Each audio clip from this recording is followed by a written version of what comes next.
السلام عليكم ورحمة الله تعالى وبركاته. الحمد لله نحمده ونستعينه ونستغفره ونؤمن به ونتوكل عليه ونعوذ بالله من شرور أنفسنا ومن سيئات أعمالنا. من يهد الله فلا مضل له ومن يضلل فلا هادي له. ونشهد أن لا إله إلا الله وحده لا شريك له. ونشهد أن سيدنا مولانا محمدا عبده ورسوله. اللهم صل على سيدنا مولانا محمد طب القلوب ودوائها وعافية الأبدان وشفائها ونور الأبصار وضيائها وعلى آله وأصحابه وسلم. ربي اشرح لي صدري ويسر لي أمري واحلل عقدة من لساني يفقهوا قولي. ربي زدني علما. أما بعد، فقد قال الله تعالى في القرآن الكريم وفي القرآن المجيد: أعوذ بالله من الشيطان الرجيم. بسم الله الرحمن الرحيم. قل هو الله أحد الله الصمد لم يلد ولم يولد ولم يكن له كفوا أحد. صدق الله العلي العظيم. قال نبينا صلى الله عليه وسلم في الخبر سيد البشر: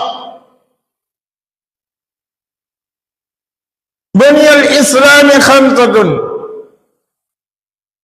أشهد أن لا إله إلا الله وأشهد أن محمد رسول الله وأقيموا الصلاة وآتوا الزكاة إلى آخره. أو قال نبينا صلى الله عليه وسلم: صدق رسول نبي كريم. அளவில்லா அருளும் நிகழல்லா அன்பும் விண்ணையும் மண்ணையும் உங்களையும் என்னையும் தரம் பார்த்து தடம் பார்த்து தக்க சமயத்தில் தருவோர் மூலம் தந்து கொண்டே இருக்கக்கூடிய தயாள தன்மை படைத்த தர்ம பிரபாகிய தர்ம ஹத்தாவாகிய வல்லோன் அல்லாஹுவிற்கே எல்லா புகழும் உரித்தது. இன்னும் அவனின் தூதர் நமது நாயர் ஹாத்தம் நபி முத்திர நபி சம்மல் நபி சீரிய நபி அஹமது முஸ்தபா முஹம்மதுல்லா சர்தார் ஆயிரம் ரசூலை கரீம் ஸல்லல்லாஹு அலைஹி வஸல்லம் அன்னார்கள் மீதும் அன்னார்களுடைய அளவில்லா குடும்பத்தார்கள் மீதும் அவர்களை பின்பற்றி நடந்து வந்த சத்திய உத்தம சஹாபா பெருமக்கள், தாபின்கள், தபா தாபின்கள், அவுலியாக்கள், அன்பியாக்கள், நாதாக்கள், ஷஹதாக்கள், முத்தகீன்கள் மேலும் நல்லடியார்கள் மீதும் உங்கள் மீதும் என் மீதும் அல்லாஹுடைய சாந்தி என்னும் சமாதான மழை என்றென்றும் நிகழ்ந்து கொண்டே இருக்கட்டுமாக. இன்றைய தலைப்பு இஸ்லாமியருக்கு பேர் மாபத்து ஈமான் எனக்கூடிய தலைப்பின் கீழ் பார்க்க இருக்கின்றோம். ஏனென்றால் இஸ்லாத்துடைய அடிப்படை கொள்கை, அடிப்படை என்ன? அஸ்திவாரம் என்று சொல்லுவோமே. இந்த மார்க்கத்திற்குரிய முதல் அஸ்திவாரம் என்பது இந்த குல் ஹுவல்லாஹு சூராவுடைய சூரத்துல் இக்லாஸ் என்று சொல்லப்படக்கூடிய ஒரு சூரா தான். இதை மனிதன் உளமாற உள்ளமாற முழுமையாக இவன் ஏற்றிருக்க வேண்டும். இதில் எப்பொழுது கை வைக்கப்படுகின்றதோ, எப்பொழுது இதில் சீண்டுதல்கள் ஏற்படுகின்றதோ, எப்பொழுது இதில் பாதகம் ஏற்படுகின்றதோ அப்பொழுது நம்முடைய ஈமானுக்கு ஆட்டம் என்பது ஈமானை அங்கே குழி ஓண்டி புதைக்கக்கூடிய ஒரு சக்திகள் வந்து கொண்டிருக்கின்றது என்பது அர்த்தம். இந்த ஈமானை நாம் நம்முடைய சமுதாயம், நம்முடைய குழந்தை குட்டிகள் அனைவர்களும் விளங்காத ஒரு சூழ்நிலைகள் என்று சென்று கொண்டிருக்கின்றார்கள். பல்வேறு மோகத்தின் கீழ், பல்வேறு காரணத்தினால் நம்முடைய சமுதாயம், இளைய சமுதாயம் ஏன் முதிய சமுதாயமும் சரி இன்று சீரழிந்து கொண்டிருக்கின்றது. பெரும் ஆபத்தை முன்னோக்கி கொண்டு நாம் சென்று கொண்டிருக்கின்றோம். அதை விளங்காத ஒரு சூழ்நிலைகளாக இன்று செல்கின்றார்கள் என்று பார்க்கக்கூடிய சமயங்களில் தான் மாபெரும் வேதனையாக இருக்கின்றது.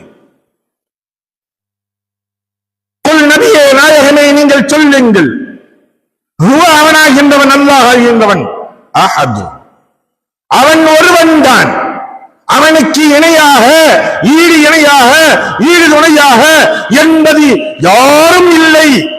அல்லாஹ் என்பவன் ஒருவன் தான் அஹது. அல்லாஹ் சமது, அவன் தனித்தவன். லம் எளிது வலம் யூலது, அல்லாஹ் சொல்லும் பொழுது சொல்லி காட்டுகின்றான். லம் எளிது வலம் யூலது, அவன் யாரையும் பெறவும் இல்லை, அவன் யாரும் பெறப்படவும் இல்லை. அல்லாஹ்விற்கு அல்லாஹை ஈண்டெடுத்தவர்கள் என்பவர்கள் இல்லை. அல்லாஹ் ஈண்டெடுத்த குழந்தைகள் என்பது ஒன்று இல்லை. வலம் யக்குல் லஹு குஃபன் அஹத்,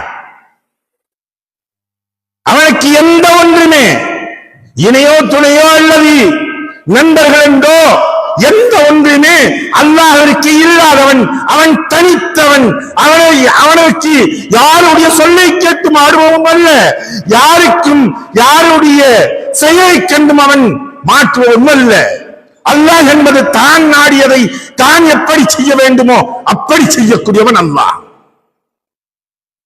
இதுதாங்க ஈமானுடைய உண்மையான தாத்பீரியம். நாம் சொல்கின்றோமே லா இலாஹ இல்லல்லாஹ், நாம் வாயின் மூலியமாக சொல்லிக் கொண்டிருக்கின்றோமே லா இலாஹ், வணங்குவதற்கு வழிபடுவதற்கு எந்த ஒரு கடவுளும் இல்லை, எந்த ஒரு கடவுளும் இல்லை.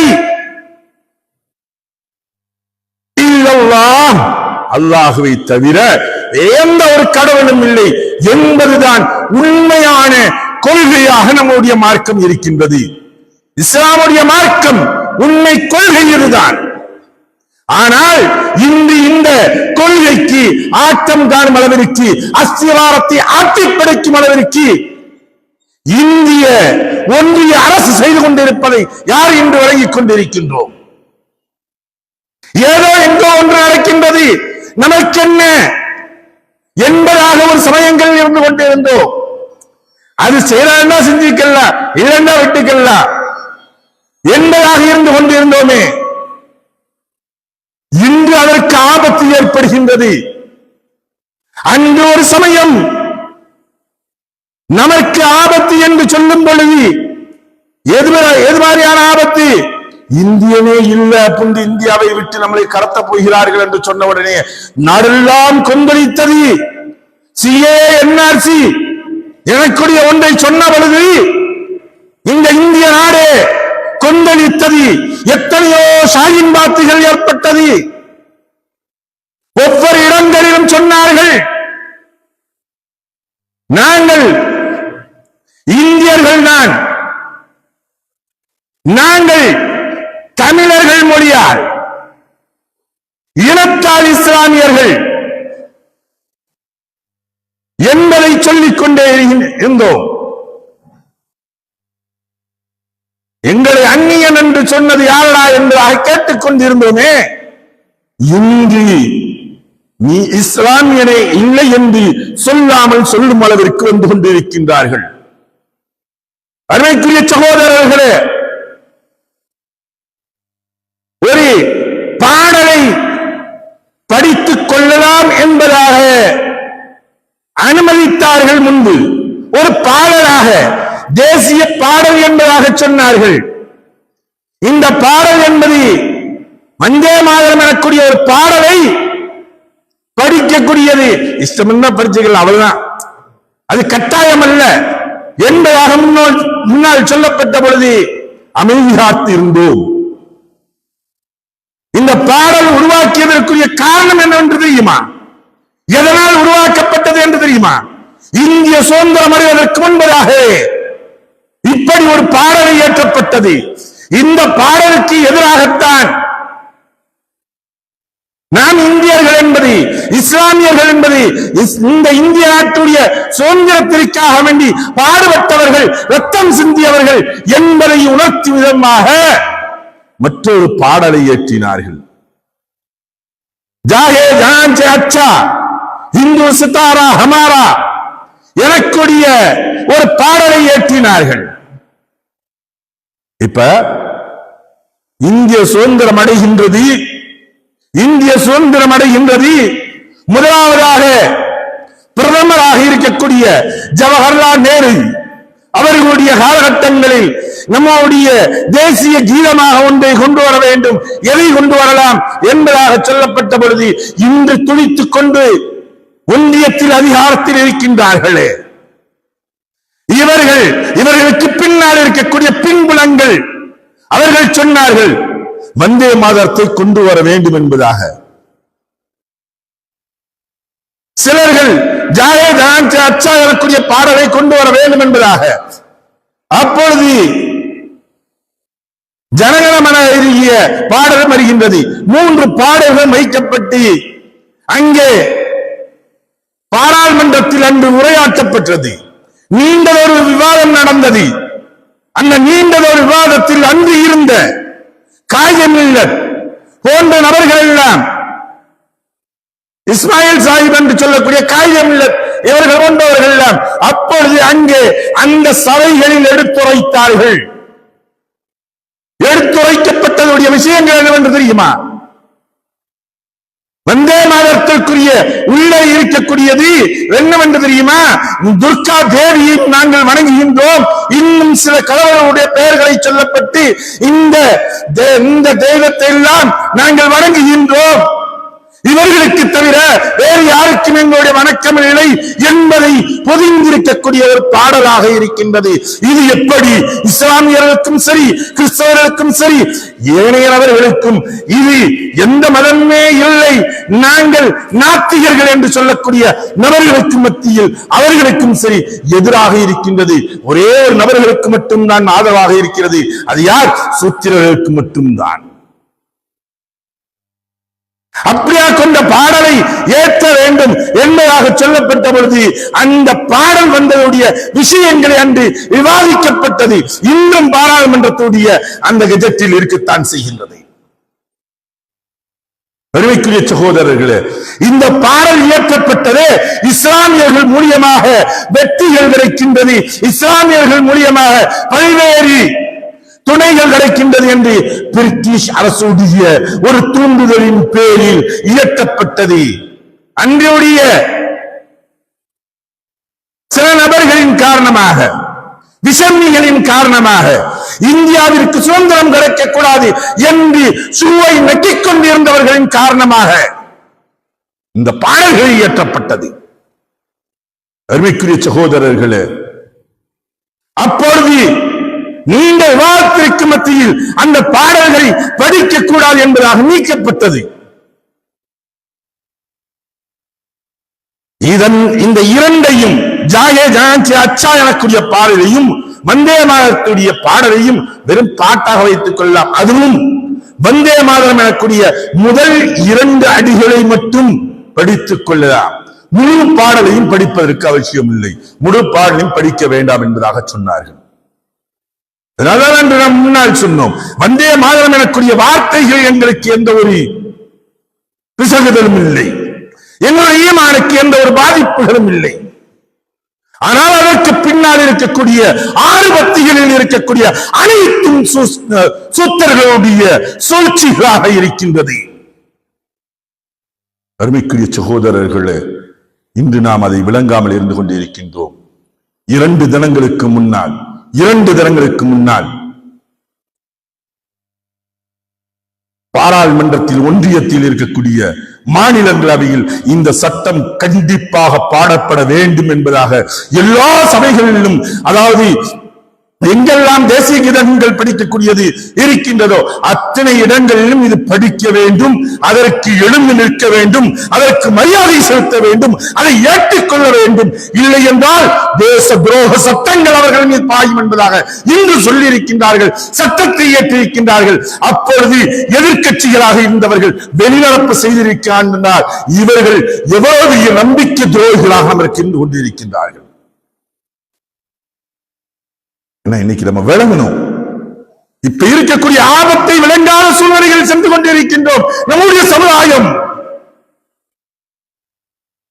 நீங்க வெளியே செல்ல முடியாது, ஏதோ வட மாநிலங்கள் நடந்தது என்பதாக சொல்லிக்கொண்டு நம்முடைய மொபைல்களில் பார்த்துக் கொண்டிருக்கின்றோமே. இதை சொல்லில்லை என்றால் உன்னை நான் கொய்து விடுவேன் என்று சொல்லவது தாடியை பிடித்து அந்த தாடியும் தொப்பியும் சிப்பாவும் விட்டிருந்த நபரை பிடித்து அடிக்கக்கூடிய ஒரு ஆப்பிளாக இருந்த ஒரு சிறு பையனை 17 வயது கூட நம்பாத ஒரு பையனை அடித்துக் கொண்டார்களே, அப்பொழுதெல்லாம் நாம் சொன்னோம் அவர்கள் எல்லாம் வடக்கன்சுகள் என்பதாக, அவர்கள் எல்லாம் கோமியவாதிகள் என்பதாக, கோமாவாதிகள் என்பதாக, ஒரே சிந்தனையில் இருக்கக்கூடியவர்கள் என்பதாக, குதிரைக்கு கடிவாளம் கட்டியது போல இருக்கக்கூடியவர்கள் என்பதாக பல்வேறு விமர்சனங்களை வைத்தார்களே. ஆனால் இன்று ஏற்படக்கூடியது இந்திய நாட்டில் ஒட்டுமொத்தமாக வரக்கூடிய சமுதாயத்துடைய ஈமானவே பாதிக்கக்கூடிய அளவிற்கு இருக்கின்றது. இந்த சமயத்தில் நாம் கொந்தளிக்காவிட்டால் எப்பொழுது நாம் அதை தட்டி கேட்க முடியும்? மாணவர்கள் இப்பொழுது சமீபத்தில் நடந்தது தமிழ்தாய் வாழ்த்தை ஏற்றிய ஒரு நபருடைய கல்லூரியுடைய பட்டமளிப்பு விழாவில் செய்தவருடைய நிலைமைகள் என்ன? இது ஏதோ இஸ்லாமியர்களுக்கு மட்டுமல்ல, ஒட்டுமொத்த மாநிலத்துடைய சுதந்திரத்தை பறிக்கும் அளவிற்கு இருக்கின்றது. 3ஆம் இடம் தள்ளினார்கள், அடுத்து வேண்டாம் என்று ஒதுக்குவார்கள். தமிழ் தாய் வாழ்த்தை ஒதுக்கிக் கொண்டு செல்கின்றார்கள். இப்பொழுதும் சொல்கின்றார்கள், இப்பொழுதும் செய்து கொண்டிருக்கின்றார்கள். கடுப்பேத்திரன்ட்ட கம்முண்டும் உசுப்பேத்திரதும் உம்முண்டு நின்று போய்கிட்டே இருப்பா. பத்தாம ஆட்சியா 5 வருஷத்துக்கு ஜம்முண்டு இருக்குன்னு போய்கிட்டு இருக்காங்க. வேதனையாக இருக்கின்றது. மாட்டிறைச்சிக்கு தடை விதித்த பொழுது சிறுபான்மையராக இருக்கக்கூடிய அமைச்சர் என்ன செய்து விட்டார்? ஆட்டிறைச்சியை தின்றுவிட்டு 3 தினங்கள் கழித்ததற்கு பின்னால் சொன்னார், இதற்கு மேல்முறையீடு இடுவோம் என்பதாக. உடனடியாக எடுப்பதற்கு முடியவில்லையே, அதற்காக வேண்டி எதிர்ப்பதற்கு யார் இல்லையே. இந்த சமுதாயத்தை யார் கைவிடித்து தூக்குவது? ஈமானுடைய பாதிப்புகள் இருந்து யார் காப்பாற்றுவது? ரப்பே, உன்னிடம் நாங்கள் கையேந்துகின்றோம், அது போன்று எப்படியாவது காப்பாற்றுவதற்கு வர வேண்டும். அடுத்து ஒரு சபையில் இவர்கள் ஏற்றிவிட்டால், மக்களவையில் இந்த தீர்மானத்தை கொண்டு வந்து ஏற்றிவிட்டால் அது அடுத்த நொடிப்பொழுதே கையெழுத்திடப்படும். பல சட்டங்களை பார்த்தோம் அல்லவா? இரவில் 12 மணிக்கு ஏறப்பட்ட சட்டங்கள் எல்லாம் நள்ளிரவு 12:30 மணிக்கெல்லாம் அதை கையெழுத்தாகிவிட்டு 1 மணிக்கெல்லாம் அது சட்டமாக பாஸ் ஆகியது வேகமாக. இப்பொழுது நமக்குரிய ஆபத்துகள் விளங்க வேண்டும். ஓரிரை கொள்கைக்கு ஆபத்து, இந்த சட்டங்கள் மூலியமாக ஆபத்து.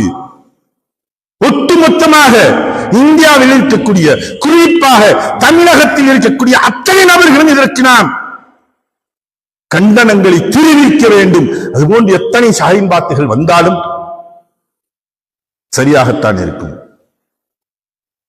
இன்று எந்த ஒரு சமுதாயம் அதற்காக வேண்டி குரல் கொடுப்பதில்லை. மீம்ஸ்ல போட்டுக்கிட்டு இருக்காங்க. இன்ஸ்டாகிராம்ல பார்த்தா இவன் அவனை திட்டான், அவன் இவனை திட்டான். அடே, ஆக்கப்பூர்வமான ஏதாச்சும் ஒரு விஷயங்களை பேசுங்க, ஆக்கப்பூர்வமாக ஏதாச்சும் செய்யுங்க. ஆனால் செய்வதற்கு இல்லை. இதற்கு என்ன செய்வோம்? நாம் தான் ஒரு பூனைக்கு மணி கட்டுவது யார் எனக்கூடிய ஒரு சூழ்நிலையில் அமர்ந்திருக்கின்றோம். இல்லை என்றால் நாளை பள்ளிகளில் தினந்தோறும் இந்த பாடல்களை படிக்க வேண்டும். துவக்கத்திலேயோ அல்லது முடிவிலேயோ இந்த பாடலை படிக்க வேண்டும் என்று ஏற்றி விடுவார்கள். அப்பொழுது நம்முடைய குழந்தைகள் எல்லா பள்ளியும், அது ஓரியண்டல் ஸ்கூலா இருந்தாலும் சரி, இஸ்லாமிய ஸ்கூலா இருந்தாலும் சரி, அந்த இடத்துல அவங்க என்ன செய்யணும்? எந்திரிச்சுதான் நிக்கணும். அவர்களும் அந்த பாடல்களை படித்துதான் தீர வேண்டும். இதற்கு இவ்வளவிற்கு 100 ஆண்டு காலங்கள் கழித்து விட்டது. அதனால் இந்த பாடலை படித்தாக வேண்டும் என்பதாக கங்கணம் கட்டுகின்றார்களே, அதே சமயத்தில் ஏறப்பட்டதுதானே ஜாயே ஜஹான் சே அச்சா எனக்குரிய பாடல், எல்லோரையும் அது அரவணைக்கக்கூடியது. உண்மையில் அந்த பாடலுடைய வரிகளை பார்த்தால், அதனுடைய அர்த்தங்களை பார்த்தால், உண்மையான இந்தியன் என்பதை அவனுடைய இரத்த நாணங்களிலிருந்து தட்டி எழுப்பக்கூடியதாக இருக்கும். வரக்கூடிய சுதந்திர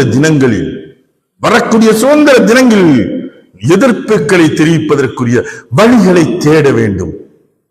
எத்தனையோ அமைப்புகள், எத்தனையோ இயக்கங்கள், எத்தனையோ தொண்டு நிறுவனங்கள் எதெல்லாம் இருக்கின்றது சாணியத்தில்.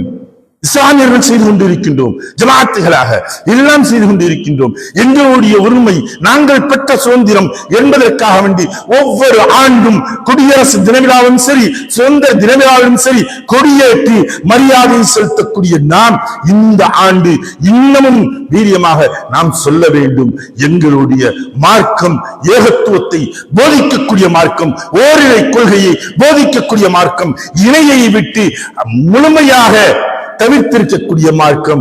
அதனால் இதை நாங்கள் படிக்க மாட்டோம். ஜாஹே ஜஹான் அச்சா, அதே போன்று ஜனகணமனாகிய பாடல்கள், அதே போன்று தமிழகத்துடைய வீரப்பாடலாக இருக்கக்கூடிய தமிழ் தாய் வாழ்த்து, இதுகளைத்தான் படிப்போம் எனக்கூடிய உறுதிமொழியுடன் அதற்கு கண்டனம் தெரிவிக்கும் விதமாக கருப்பு கொடிகள் ஏற்றலாம். எத்தனை வழிகள் இருக்கின்றது. அதற்குரிய முயற்சிகளை செய்தால் அத்தனை இயக்கங்கள் இதன் மூலியமாக இந்த சமயங்களில் இந்த ஜும்மாவுடைய நாள் அன்று கேட்கக்கூடியது எத்தனை இயக்கங்கள், அமைப்புகள் அனைத்தும் இருக்கின்றது. இஸ்லாமியர்கள் என்று சொல்லிக் கொண்டிருக்கின்றோம். இஸ்லாத்துடைய அடிப்படைக்கு ஆபத்து இருக்கின்றது. அதை காப்பாற்றுவதற்கு முயற்சி செய்யுங்கள். அல்லாஹ் முழுமையான ஒத்துழைப்பையும் உறுதுணையையும் நம் அனைவருக்கும் தந்தருள்வானாக.